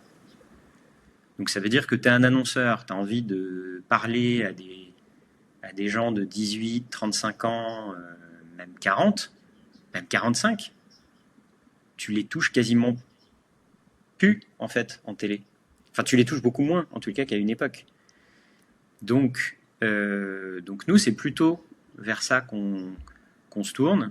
C'est plutôt dire aux annonceurs et à leurs agences, faites-nous confiance pour vous accompagner dans le fait de parler à des plus jeunes, plutôt que de ne raisonner que sur une logique télé qui finalement remplit plus trop vos objectifs de toucher cette cible-là. Donc voilà, c'est un peu... on s'est pas mal posé cette question, hein, encore une fois. Hein, on s'est dit, voilà, est-ce qui ne nous empêchera pas de faire des choses aussi plus peut-être de merch ou de choses comme ça, mais peut-être en éditant nous-mêmes nos produits ou nos services, que de distribuer ceux des autres à la perf. Après, il y a quand même une incursion qui est faite, on va dire indirectement dans la perf, avec un type de nouveaux produits dont tu as parlé il n'y a pas très longtemps avec un des acteurs qui s'est lancé là-dessus, qui s'appelle Mediads, où on est sur l'amplification, autrement appelé aussi social publishing en fonction de qui t'en parle, où là, ça remet, on va dire, la notoriété du média comme un avantage pour l'annonceur qui, lui, va continuer de gérer sa campagne pub dans son business manager de plateforme sociale, que ce soit TikTok, LinkedIn ou Meta. Mais au lieu de le faire sous sa propre page, il va le faire sous la page de ton média. Et donc là, indirectement, tu récupères une petite partie de budgets sur des budgets perf, sur lesquels tu n'avais pas beaucoup de chance d'en récupérer avant. Donc voilà, donc ça c'est un type de ligne de revenu aussi qui apparaît maintenant, et sur lesquels on pense qu'en effet ça sera plus pertinent à l'avenir, en tous les cas, qu'un média soit support d'une campagne de perf. Voilà. Et après, si on doit lancer par exemple aujourd'hui du content to commerce, je pense que on a un petit peu de retard à rattraper, un peu de connaissances à accumuler, et que l'espérance de gain est peut-être un peu basse, on va dire, par rapport à tous les efforts qu'on devrait fournir pour rattraper des acteurs qui, encore une fois, font un super travail, ils sont installés depuis longtemps, et voilà. Et si c'est juste pour produire du contenu par IA, pas super quali, etc., et finalement rajouter ça sur notre site, rajouter une ligne de 10 000 euros de revenus, ou 15 000, ou 20 000, que sais-je, mais par contre, tu as abîmé ton image de marque, aussi bien auprès de ton audience que auprès de tes annonceurs, le calcul sera peut-être court-termiste intéressant, mais long-termiste pas super intéressant. Très clair. Je me demandais pourquoi effectivement vous faisiez si peu de perf, et j'ai la réponse, donc c'est très clair, et ça a beaucoup de sens. Et effectivement, quand on pense par exemple, même, je vais prendre le Gorafi, comment tu fais de la perf sur le... Alors, je suis sûr qu'il y a des moyens de le faire, parce que des médias, ce n'est pas un média satirique, mais Topito, par exemple, fait de la perf, elle le fait très bien. Donc, on voit que c'est pas forcément une thématique précise comme la tech avec Frandroid, etc. Ouais. Donc, je suis sûr que voilà, si vous creusez, vous trouverez des possibilités de le faire. Mais finalement, sur le Gorafi, moi, ce que je verrais plus éventuellement, c'est un livre auto-édité, des meilleurs articles, et t'offres ça à Noël. Et ben ça existe, figure-toi, Ronan. Ah, ça existe. D'accord, ok, tu vois. Et tous les exemplaires imprimés sont vendus systématiquement chaque année. Donc la prochaine fois qu'on se verra, je t'offrirai un exemplaire avec grand plaisir. Le prochain sort bientôt. Mais c'est pour les fêtes de fin d'année? Ouais, ça sort plutôt. Précisément. Exactement, plutôt à cette période. Ok, mais ça c'est super intéressant, et je t'invite à écouter un peu d'autopromo, mais j'ai fait un épisode avec Kevin Jourdan de Dotmarket, la plateforme d'achat-vente de biens digitaux, et on parle justement de la monétisation au-delà vraiment des sources comme brand content, affiliation, display, avec des exemples de médias qui rachètent des e-commerce, ou des e-commerce qui rachètent des médias, des SaaS qui rachètent des médias, ou l'inverse. Et c'est un peu ça, je trouve, ce qui manque en termes d'innovation chez les médias, c'est de penser au-delà des revenus acquis. Complètement. Et c'est de se dire, bon, bah, ok, qu'est-ce qu'on peut faire? Tu parlais de merch, tu parlais des festivals, des événements. Programme télé, puisque tu as eu pendant 15 épisodes un faux JT du Gorafi accessible sur la plateforme M6+, qui a été du coup produit par le Gorafi, avec des présentateurs, des présentatrices qui viennent, qui font vivre le Gorafi live, comme ça avait été le cas d'ailleurs bien avant le rachat par DC Company. Au tout début du Gorafi, ils avaient eu aussi une pastille dans le Grand Journal. Et voilà, mais tu as tout à fait raison, il y a besoin, comme je le disais tout à l'heure, de se diversifier en termes de sources de revenus, de vivre un peu à plusieurs endroits, de toucher ton public de différentes manières. Combini aussi avait sorti un livre à l'occasion de ses 15 ans, il n'y a pas longtemps, sur un peu un livre de curation des 15 dernières années du web, voilà, les trucs qui ont un peu cartonné, etc. Et voilà, et c'est vrai que pour reprendre, quand tu disais le Gorafi, faire de l'affiliation, la seule petite nuance que je mettrais par rapport à un Topito, c'est que Topito ne se revendique pas comme un faux vrai média. C'est-à-dire que quand tu parles avec Sébastien du Gorafi, il te dit, moi ce que je regarde à chaque fois, c'est qu'est-ce que font les vrais médias. Si un vrai média fait ça, bah tiens, je me dis que c'est intéressant que nous on le fasse, parce qu'on est censé avoir les mêmes codes, faire les mêmes choses que les vrais médias. Donc voilà, donc si on devait faire de l'affiliation, ça serait presque satiriser cette affiliation. C'est-à-dire qu'il faudrait dire, on vous recommande, je sais pas moi, ce rouleau à pâtisserie pour rosser votre compagnon ou votre compagne. Voilà, tu vois, ça serait peut-être tourné comme ça. Mais est-ce qu'on vendrait des rouleaux à pâtisserie? Non.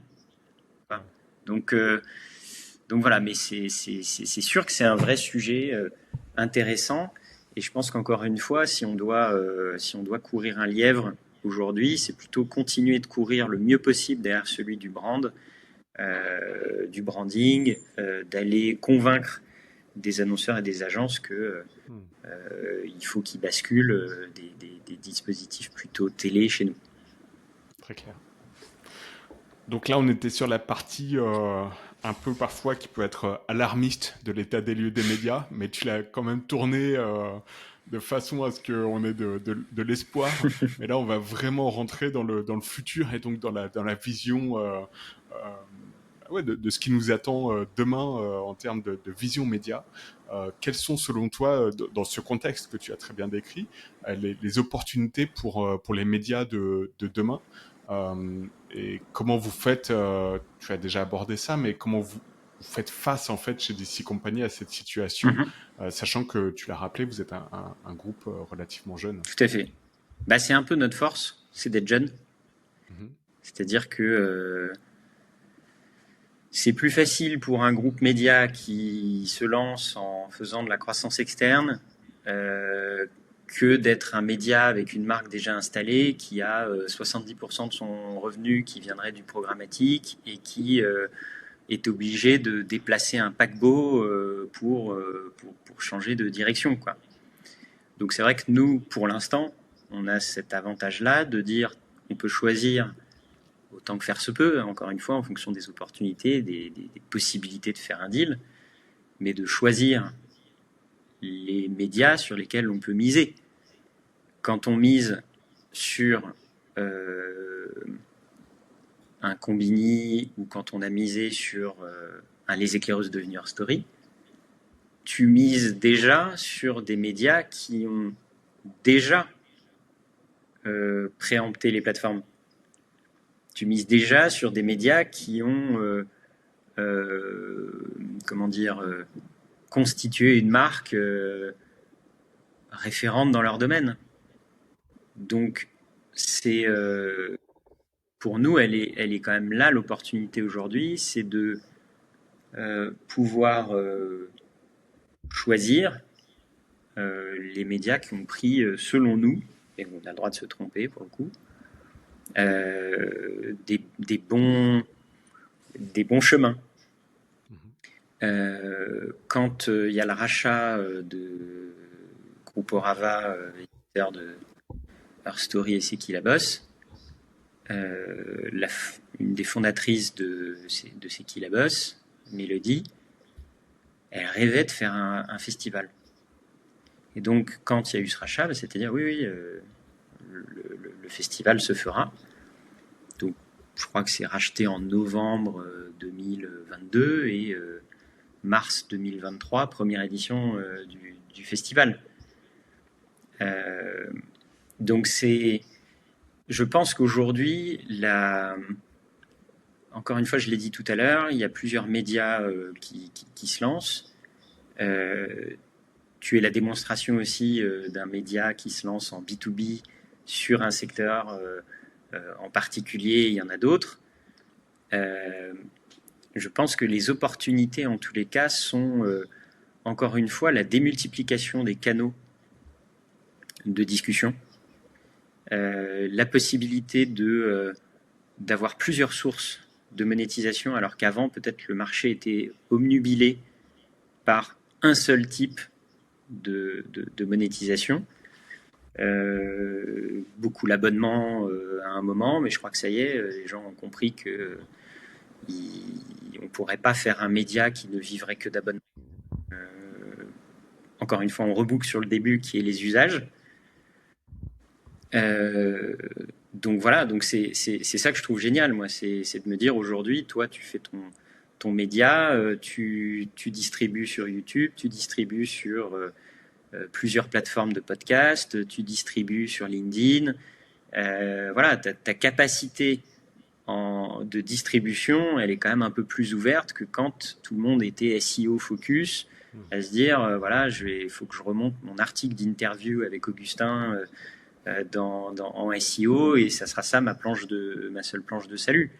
Et finalement, aujourd'hui, toi, tu as fait complètement l'inverse. Tu n'as pas réfléchi à ta stratégie, sans doute, je parle à ta place, pardon, mais tu n'as pas réfléchi à ta stratégie SEO, a priori.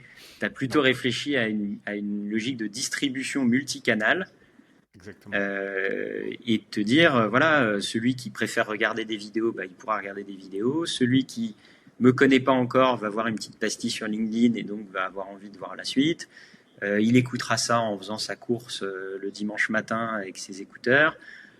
Voilà, ça pour le coup, c'est vraiment, je pense, on doit avoir, en fait, les médias doivent constituer des équipes qui sont ouvertes à ça, qui sont ouvertes à la nouveauté.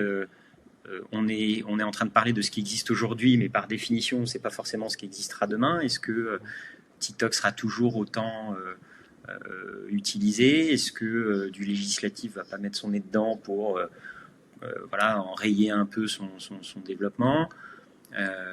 Ou est-ce qu'à l'inverse, ça va continuer à rouler? Est-ce qu'il y aura une autre plateforme qui voilà, se développera vitesse grand V et prendra des parts de marché?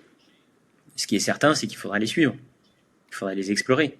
Il ne faudra pas avoir peur de les explorer. Donc, je pense que ça, c'est un point important. Et la multiplication des canaux, elle est géniale, en fait. Si tu en as un qui prend plus que l'autre, il tirera quand même à un moment les autres aussi. Enfin, je trouve que c'est un cercle assez vertueux pour ça. Donc là, tu as majoritairement parlé de l'acquisition, de là où se trouve l'audience, aller chercher l'audience. On a également parlé de la monétisation, beaucoup de brand content. De mon point de vue, vous êtes quand même 200 chez DC Company, donc quand tu dis que vous êtes un petit groupe, vous êtes déjà quand même une bonne taille en termes d'équipe. Mais pour les médias qui se lancent, c'est quand même compliqué de scaler, tu peux me contredire, mais de scaler la production de brand content si tu le fais bien. Mm-hmm. Tu vois ce que je veux dire? Parce que ce sont des équipes dédiées, ce sont des créatifs, ce sont des coûts de création. Encore une fois, je parle de l'exemple d'un média qui veut vraiment faire ça proprement, pas faire de la production industrielle de brand content juste pour encaisser des budgets. Il n'y a pas un problème de scale quand même sur le brand content, et comment vous l'abordez? Alors, il est évident que c'est une production qui est exigeante et qui est exigeante aussi par le fait que les annonceurs le sont. C'est-à-dire que comme il le serait pour beaucoup d'autres prestations au final, mais on va dire que c'est pas un gâteau en effet, comment dire, extensible à l'infini, le brand content. Après, je reviens un petit peu quand même sur le sujet des budgets télé. La bascule, c'est pas encore vraiment opéré. Hein. Il y a une petite baisse, on va dire, d'investissement télé, mais elle est encore très légère. Hein. Il y a vraiment encore pas cette bascule qui s'est opérée. Et je pense que nous, en tous les cas, le fait d'avoir misé sur des équipes très habituées au brand content, aujourd'hui on le voit, hein, quand on récupère Conveni, il y a des vraies réflexions sur comment est-ce qu'on s'organise pour à la fois continuer de bien servir les annonceurs et en même temps d'avoir l'efficacité opérationnelle la plus forte possible. Et donc, ça bouge. Tu vois, par exemple, en ce moment, il y a des réflexions sur la gestion d'un brief entrant aujourd'hui, quelles sont les parties prenantes qui doivent intervenir, comment est-ce qu'on regagne du temps sur des ressources très créa, par exemple. Donc voilà, donc c'est pas un truc figé, ça évoluera et ça évolue déjà. Mais ce qui est certain, c'est que aujourd'hui, nous, on est très identifié brand content, donc on reçoit, on reçoit quasiment tous les briefs existants du marché en brand content. Donc bien évidemment, on ne les gagne pas tous, sinon ça serait, ça serait, ça serait formidable. Mais en tous les cas, on est identifié fortement là-dessus. Donc je pense que oui, on ne pourra pas dire notre croissance ne sera alimentée que par le brand content. Il faudra d'autres sources de revenus, comme on en a déjà parlé. Et, et en tous les cas, peut-être, comment dire, il y a peut-être certaines marques qui sont aussi à plus de potentiel de croissance que d'autres.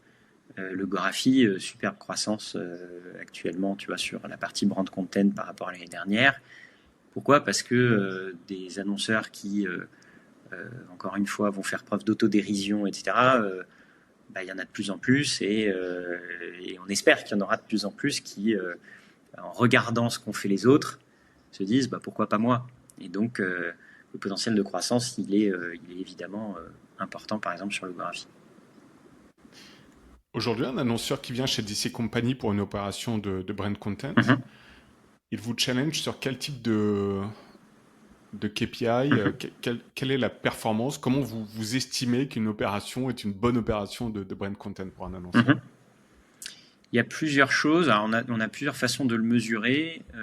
Ça va dépendre de là où on va avec l'annonceur en termes de budget, d'attente. Il peut y avoir des petites études, tu sais, sur le fait que l'internaute est oui ou non retenu qu'il avait vu cette vidéo, qu'est-ce qu'il en a retenu, ou des choses comme ça. Il y a bien évidemment un objectif d'engagement, un objectif de vue, que cette vidéo en fait est touchée. Tu vois, en fait, c'est assez proche de la télé en réalité. Encore une fois, je reboucle là-dessus.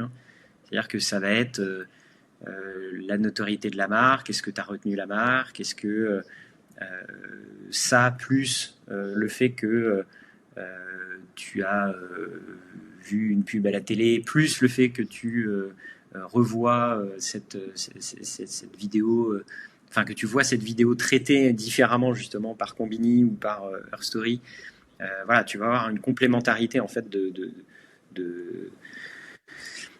comment dire, de mémorisation de cette marque. Et voilà, donc en tous les cas, on a aussi une partie maintenant d'annonceurs qui peuvent être sur de la génération de trafic. Ça, c'est des choses qui se font.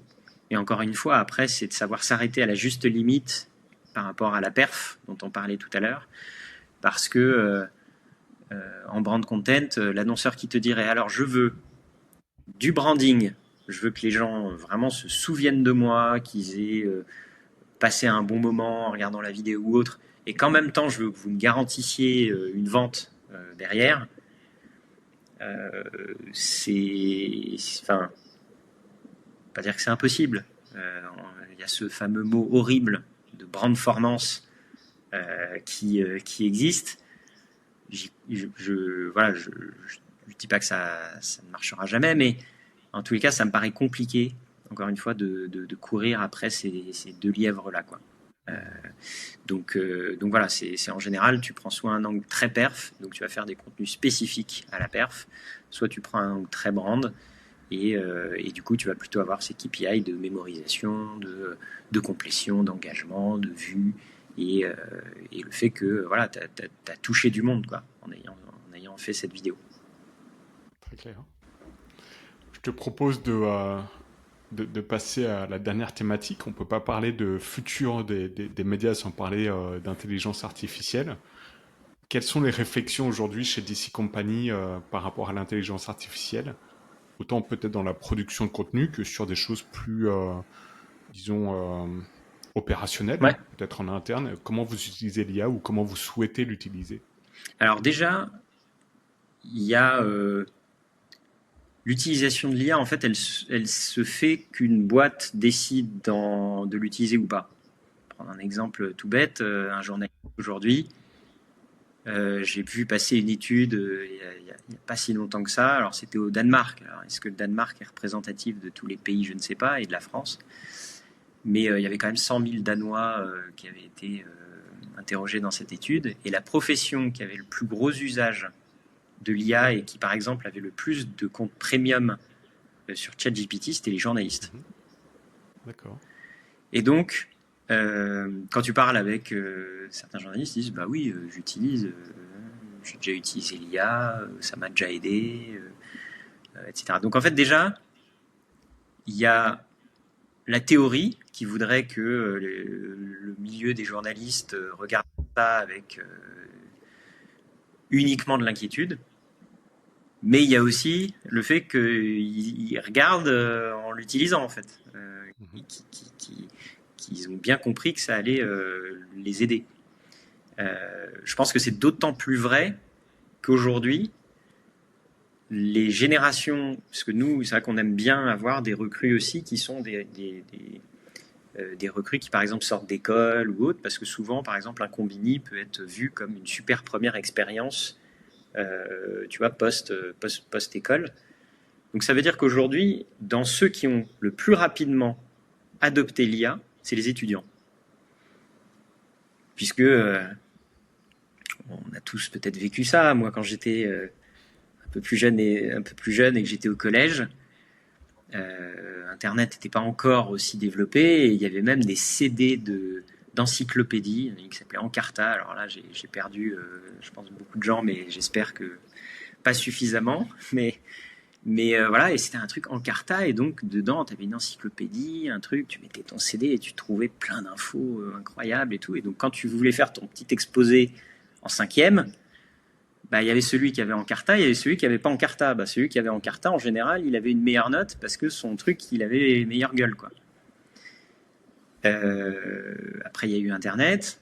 Pareil, tu faisais tes exposés avec ton travail rendu, en tout cas, était de meilleure qualité.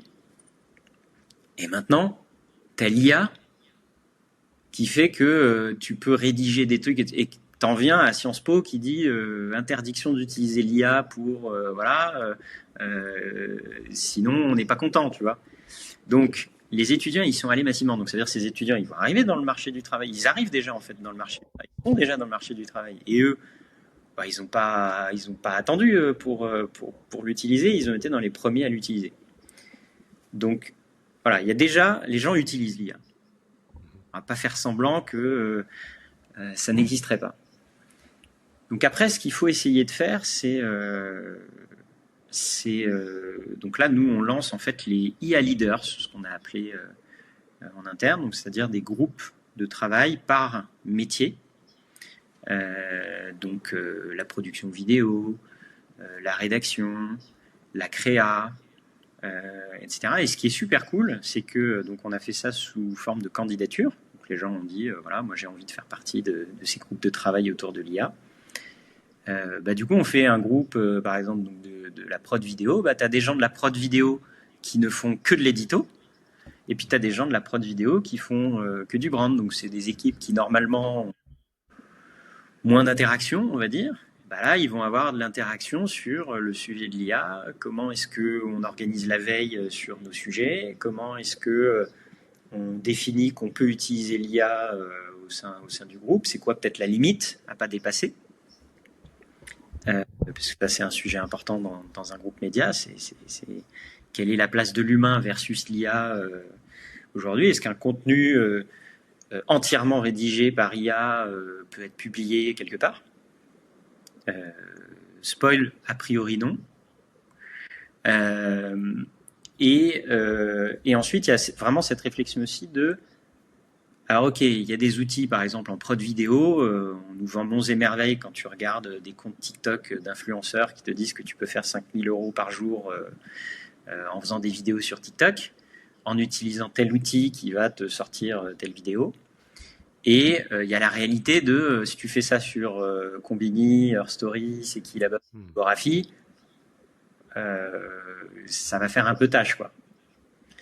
Donc, ça va être de voir quels sont les outils déjà actuellement utilisables et ceux qui deviendront peut-être utilisables plus tard. Donc, continuer à s'informer, continuer à organiser ta veille. Donc ça, c'est de façon un peu concrète la façon dont on voit la diffusion de l'IA et les réflexions autour de l'IA de façon collaborative et plutôt par métier. Donc ça peut être aussi l'équipe commerciale. Hein, tu vois, commerciale, il y a des gens de l'équipe commerciale qui se sont portés candidats pour comment est-ce qu'on peut utiliser l'IA, peut-être dans l'aide à la prospection ou dans l'aide à la rédaction de contenus marketing qui vont donner envie de nous contacter, etc. Donc voilà, ça, de ce point de vue-là. Et après, on a par exemple, on avait en tête de se dire, d'ici Compagnie et Combini, plus particulièrement Combini peut-être, il y avait vraiment cette image de Combini, c'est la créativité, c'est tu viens chez Combini, tu sais que tu vas avoir du Combini, voilà, ce côté très créatif. Et en fait, aujourd'hui, le côté créatif, nous, on veut l'augmenter du côté data. On veut avoir plus de data à notre disposition pour, mieux répondre aux briefs de nos annonceurs, parce que quand tu dis il faut faire ça, pas juste parce qu'on est des créatifs, on y a pensé, mais en plus, on le confirme avec des données. Le deuxième point, c'est que ça permet à ton édito aussi de mieux comprendre la consommation des contenus qu'il crée. Et la troisième option, bien évidemment, c'est donner la possibilité aux annonceurs de procéder à des ciblages qui sont de moins en moins rendus possibles par les plateformes sur des intérêts que l'on déduit de la consommation de nos contenus. Et ben ça, on a utilisé l'IA. On a utilisé l'IA pour prendre tous nos contenus d'une période donnée. Donc au début, on a commencé sur 12 mois. On a pris tous les contenus et on a fait travailler l'IA. Donc ça a été un vrai travail de fiabilisation des données pour catégoriser en fait tous nos contenus. Est-ce que ça c'est un contenu qui parle de musique? Oui, mais en plus de musique, est-ce que il parle de musique rap ou est-ce qu'il parle de musique électro? Celui-là, il parle de cinéma, mais c'est de l'horreur ou c'est du policier? Donc il y a cette partie catégorisation. Et ensuite, on va pouvoir dire, tiens, est-ce qu'on pourrait pas pousser ton contenu de brand content auprès de ses audiences?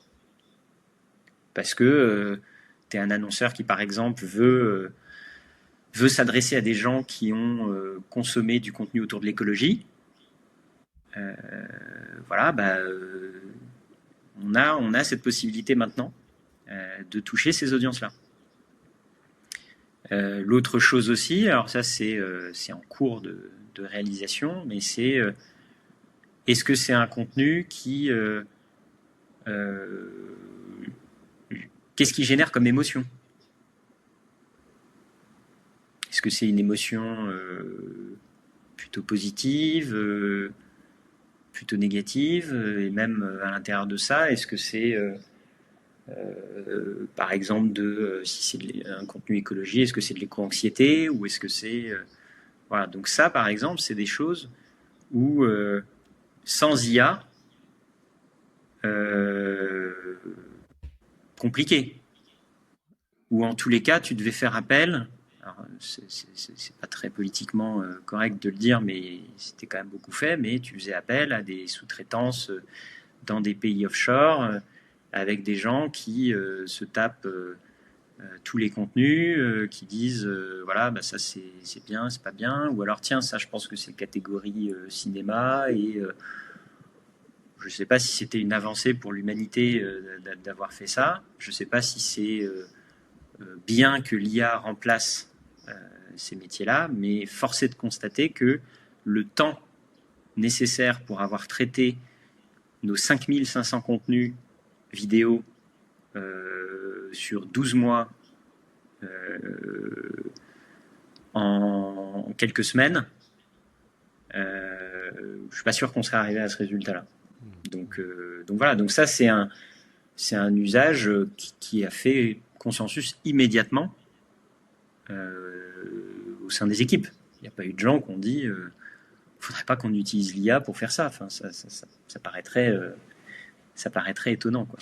Donc voilà un petit peu où est-ce qu'on en est. Moi, j'ai pas de croyance sur le fait que l'IA va.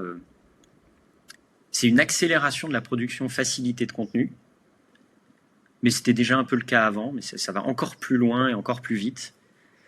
Du contenu, encore une fois, pas très qualitatif, sorti en masse, etc. Il y avait le offshore avant qui le faisait.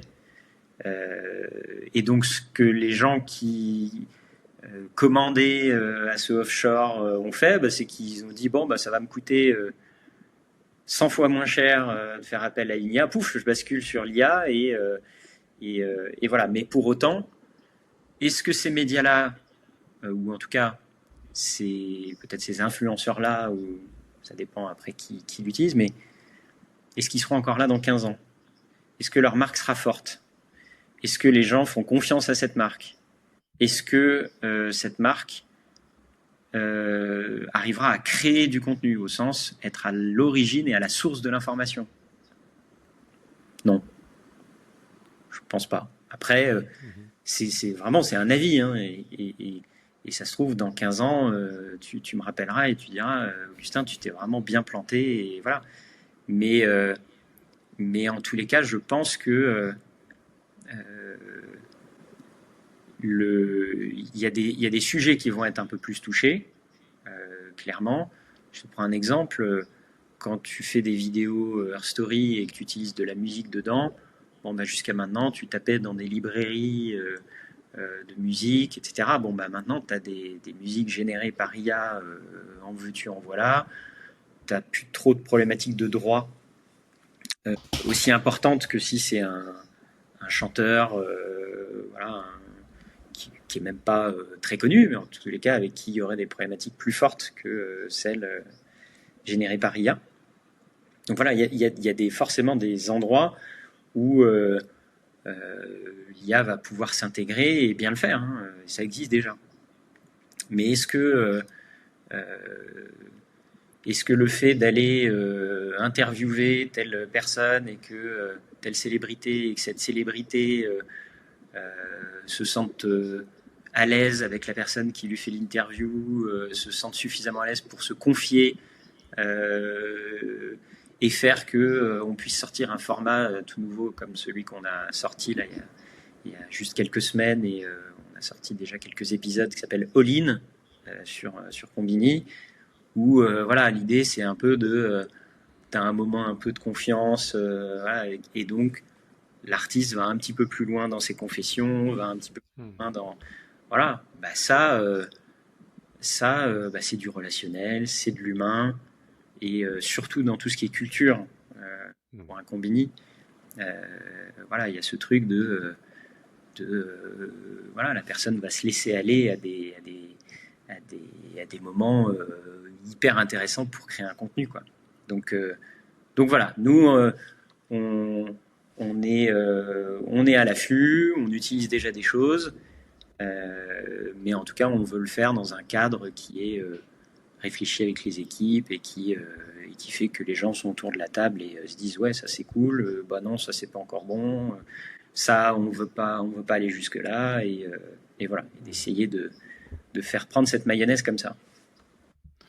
On sent vraiment que dans toutes vos réflexions, dans tout ce que vous faites, que ce soit contenu, monétisation, développement ou même IA, vous avez vraiment Est-ce que ça va impacter mes marques médias comme première réflexion, j'ai l'impression. Enfin, je travaille pas chez DC Company, hein, donc, mais d'après ce que je comprends, c'est vraiment ok.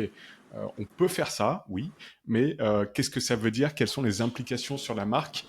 Parce que quand j'étais éditeur aussi, alors une échelle bien plus petite, mais je remarquais que la marque, c'est tellement important à la fois pour l'audience, mais également pour, et ça tu en as parlé, pour la vente en fait des espaces pubs, des opérations, etc.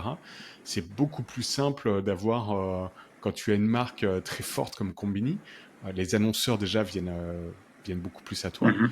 Et ensuite, il y a quelque chose qui est pas mesurable, mais qui va faire que tu as plus de facilité à vendre peut-être à des premiums, avec un premium, ta marque, juste parce que c'est une marque en fait. Complètement. Et donc je trouve que c'est vraiment cette réflexion et je pense que c'est très tentant pour certains médias de dire ouais ok la marque c'est important, mais derrière ils vont faire des choses comme le content commerce qui Mhm. tu vois, pourtant moi je suis un grand fan d'affiliation, mais je comprends tout à fait la logique de se dire non, chez DC Company content commerce c'est déjà ça serait peut-être une trop petite ligne de revenus pour que ça en vaille la peine, et ensuite vous réfléchissez même en termes de attention, est-ce que ça va pas dégrader la confiance qu'on a avec notre audience? Même les annonceurs, ils vont dire, mais attends, ils font quoi? Mhm. Donc, je trouve que ça doit être très compliqué quand même de tenir cette position et de se dire, non, non, non, la marque, parce qu'on a l'impression un peu peut-être de laisser un peu de l'argent sur la table à certains moments. Complètement.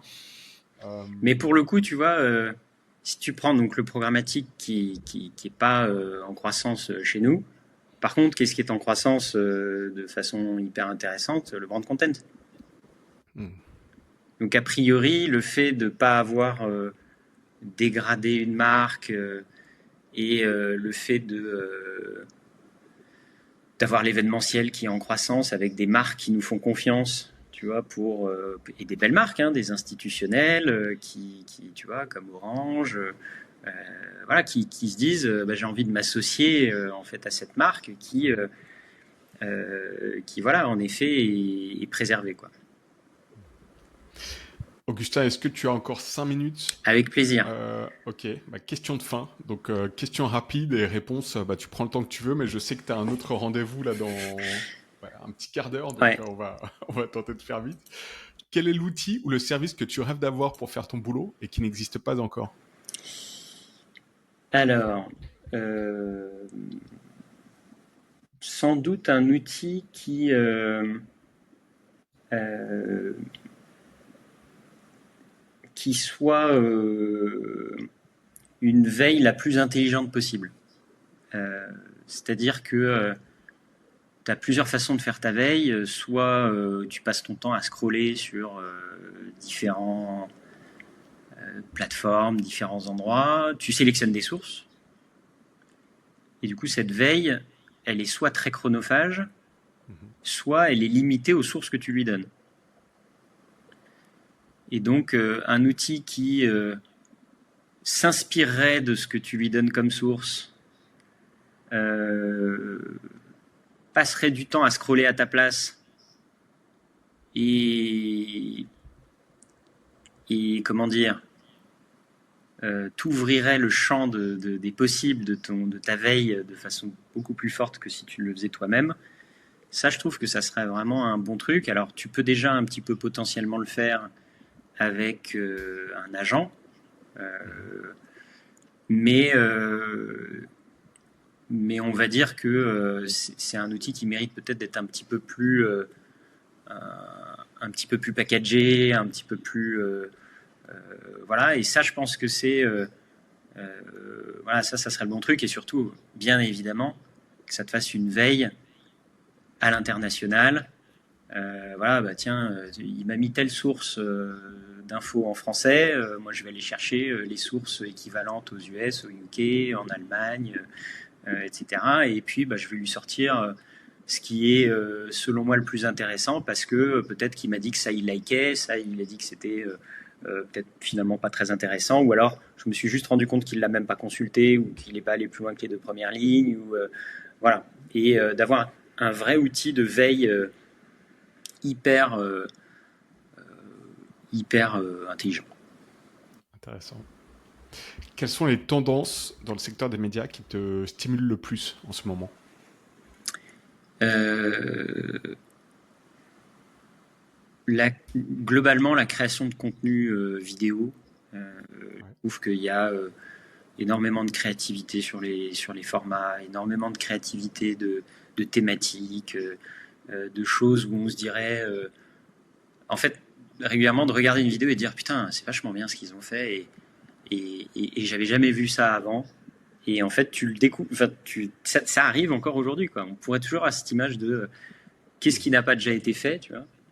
Et en fait, je trouve qu'il y a toujours des nouveaux formats, des nouvelles vidéos hyper créatives dans les médias de manière générale, slash créateurs de contenu aussi, bien sûr, qui voilà, créent plein de trucs super cool. Et au contraire, quelles sont les choses qui t'inquiètent ou qui peut-être t'interrogent le plus dans le domaine des médias? Le truc qui, moi, me gêne le plus dans l'évolution que les médias ont eue, c'est peut-être la perte de ce qu'est le métier de journaliste. C'est-à-dire que quand tu vois autant de médias qui font de la reprise de dépêches AFP, avec finalement assez peu, encore une fois, de producteurs de contenu. On a beau ne pas être d'accord avec Mediapart si on n'est pas dans sa ligne politique, ou à l'inverse, être un grand fan de Mediapart et de sa ligne politique. On ne peut que noter qu'il y a eu un retour du sens de ce qu'était le journalisme, l'investigation, le fait de se déplacer, d'aller chercher les infos. Voilà, moi j'ai beaucoup d'admiration pour les grands reporters, pour les gens qui vont aller sur les terrains ou qui vont essayer de s'en rapprocher, comme ce qu'on a actuellement dans le conflit israélo-palestinien, et d'essayer au maximum de démêler ce qu'est une information vraie ou tronquée ou manipulée, etc. Et je trouve qu'à l'heure des fake news dont on parle beaucoup, si le journalisme se recentrait plus sur une recherche plus de vérité que, enfin de vérité, en tout cas de travail journalistique et de confrontation à cette info, est-ce qu'elle est sourcée, est-ce qu'elle est, voilà.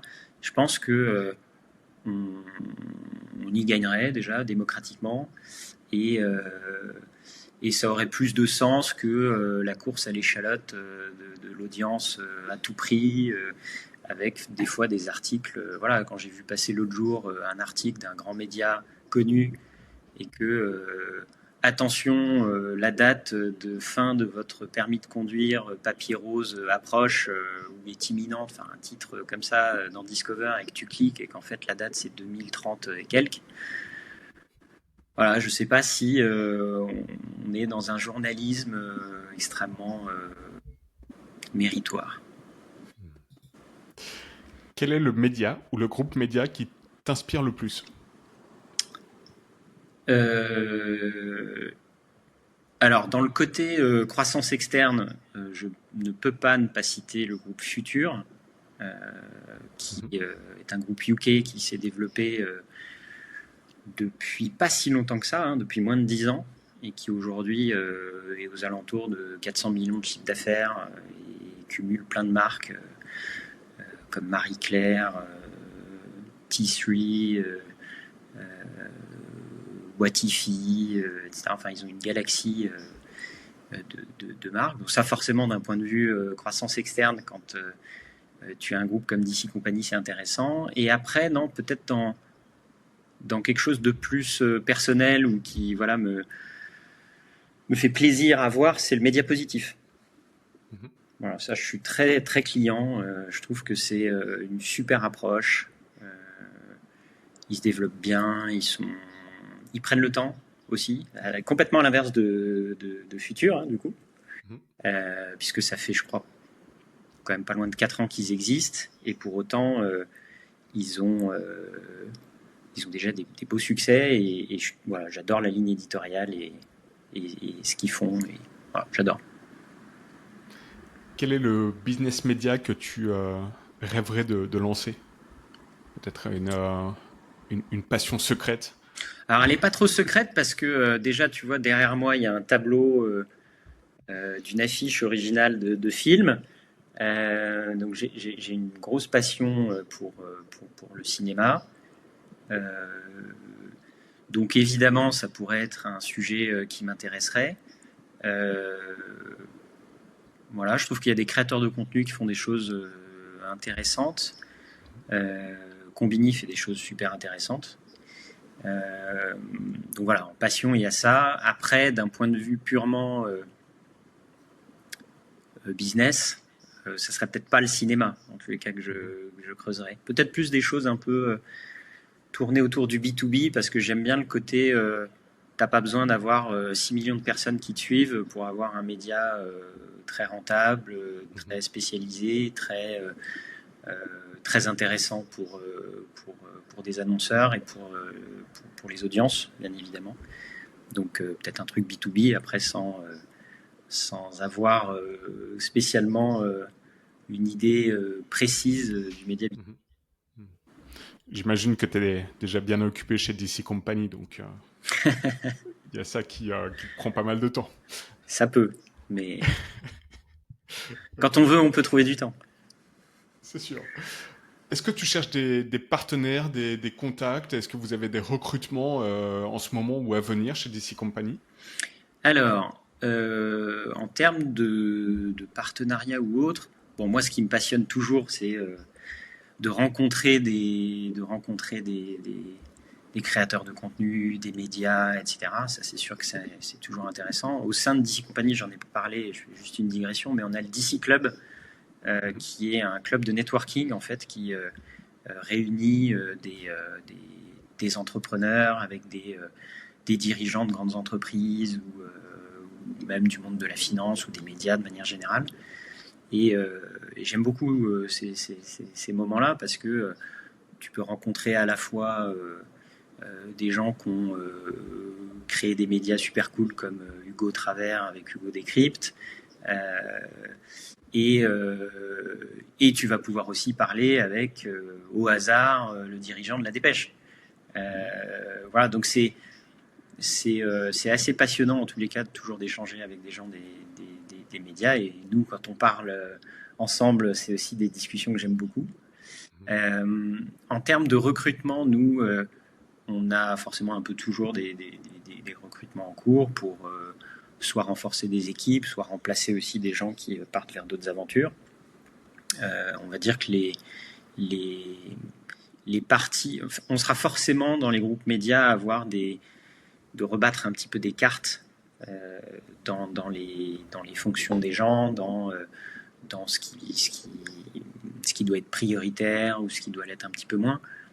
Et forcément, par exemple, nous, le sujet de la data en 2025 sera sans doute un sujet aussi un petit peu plus porté encore, puisque là, on a fait mettre les mains dedans vraiment au sein de Combini, par exemple, qui n'avait pas trop cette habitude. Et donc, c'est sans doute des sujets en 2025 où on sera amené à se développer.